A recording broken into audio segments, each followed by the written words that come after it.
video I had done the chassis work on the car. Got a little bit more done on the front, of course. Painted this with the Gravity Colors Calsonic Blue that matches the motor and the rear cage here for the rear suspension, which you guys saw all that. I made the front stabilizer bar out of .062 solder. Made my own hubs here that go to the back, and this will be for the steering rack that I've made as well. I'll show you that in a minute. But it's definitely looking the part. I mean, it's modified. I had to modify these and make new ones with square tubing, I mentioned in my last video, and some locator pins that the wheels will sit on, and these will tie into the tie rods, or I should say the steering rack that I made, which is another homemade piece I made from a couple pieces of brass tubing, a little bit of photo etch, painted clear blue to kind of match the other parts on the underside of the car. These little boots on the ends. Let's see if there you go in focus. Those are made from air cleaner hoses that I use on my NASCAR builds. So that's a little boot that'll come out of the end and it'll attach right in here. Let me see here. I can blast it around here for you. And I'll get this glued in place right along here and attach it once I get everything else done. So it's a neat little setup. I think it's going to add a lot to the car and how it's going to look. Once again, aluminum tubing, two types of, brass tubing on this piece, and a little bit of photo etch. Like I said, I find things around in my stash that I can find that I can use to make things like this. It's a pretty convincing steering rack that way, and that's why I do it. So that'll be for the front suspension. Another thing I want to show you guys in the video, this video won't be too long, but I do want to show you an idea that I actually got from another fellow modeler named Sam Lopez. Sam's a great builder. I've admired his work for years. And he built the Eleanor, his own version of Eleanor, and had it on the automotive forums out there, and I followed that build very closely. And one thing he did that really intrigued me was he made different headers, put new headers on the car. Now, the way he did it is he took two pieces of aluminum tubing, okay, which is these right here, okay, these pieces right there. And what he did is he put them together in short pieces and made himself collectors with that tubing on the ends here, as you can see. And then he took .062 solder and glued it into the hole as the collector, glued it really well with epoxy. I just used super glue, it worked pretty well. And then these four pieces are just dangling there, okay? And then they're put in a square, just like that.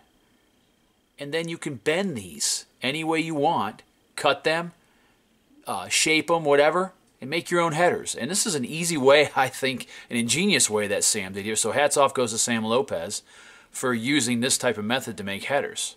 Now once you get done making the headers the way you want, this is how they can turn out. I've already done one side.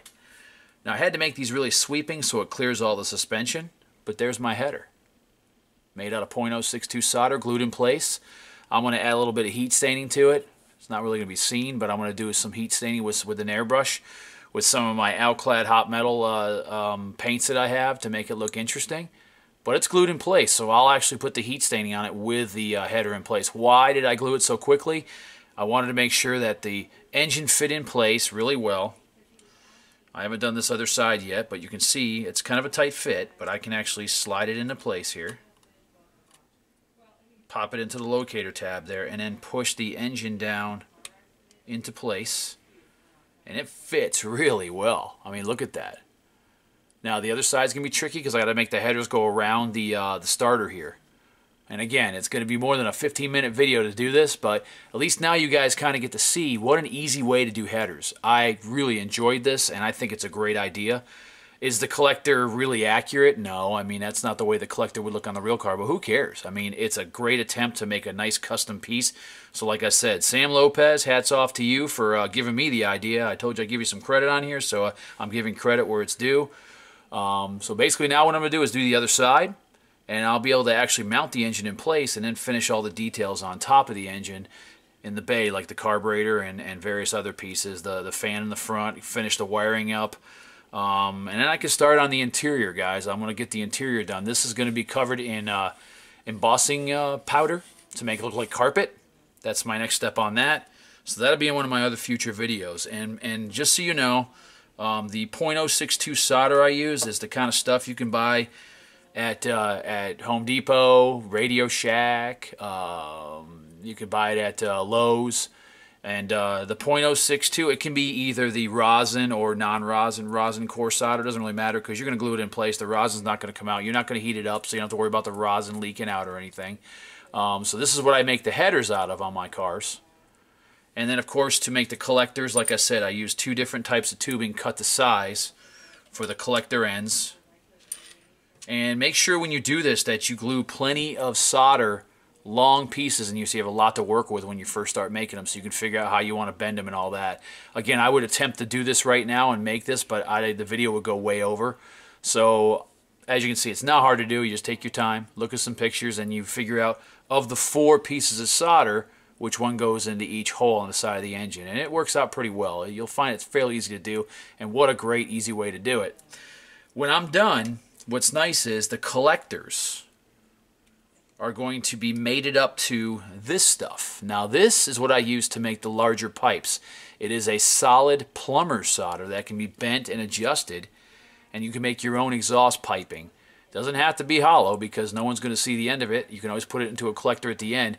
I'm toying with on this car what I want to do with that, whether I want to make it actually look like it has the exhaust come out of the side of the car. It's pretty tough to do because the body, the chassis mates up on the ends here right flush with the body. So really it's not like the exhaust area ports on the body are hanging down below the frame. So I'm probably just going to make it terminate out the back here by the rear suspension. Like the movie cars did. Most of the movie cars, the actual side exhaust was not functional.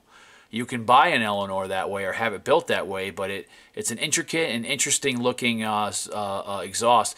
If you happen to go on automotive forums and see Sam's build, he attempted to make his look like the exhaust buried it. It actually had I think the mufflers were right here, and then they disappeared into the side like they're going up into those pipes. I'm not going to go like that. I don't think I can really pull that off as well as Sam did, so we're going to do it a simpler way where it just comes out the back here, straight pipe, and kind of turns down, and this is where the exhaust exit. If you look at the scene in the movie when Nicolas Cage steals Eleanor for the first time in that parking garage, when he backs up and then puts it in drive and goes forward, you can see it's obviously a humid day or there's humidity in that garage. You can see the exhaust smoke come out the bottom of the car, now out the side.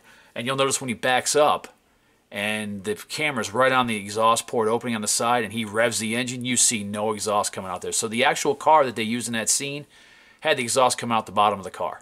So I'm going to do the same on mine. So once again, my piping is plumber solder. I'm going to fabricate some kind of square mufflers. I haven't figured out how I'm going to make those yet, if I'm going to make them on my mill or if I'm going to create them out of plastic and then alclad them, or there are some aftermarket alternatives out there as well, but I am going to make mufflers that go to the back and then terminate at the bottom just in front of the rear differential by the rear drive shaft. So that's what I'll do with this. I'll make my own pipes going back and then just terminate them to exhaust pipes into mufflers and just have a turn down opening coming out the bottom there. So it should look really nice, but that's where I'm at now, guys. Like I said, I'm going to finish the other side and get the engine and drivetrain pretty much wrapped up on the car so I can focus on the interior in the next part, which will be part 9 of the series. Hope you enjoyed this one. It was a short one, but I wanted you to kind of see what I've done here, and see you next time.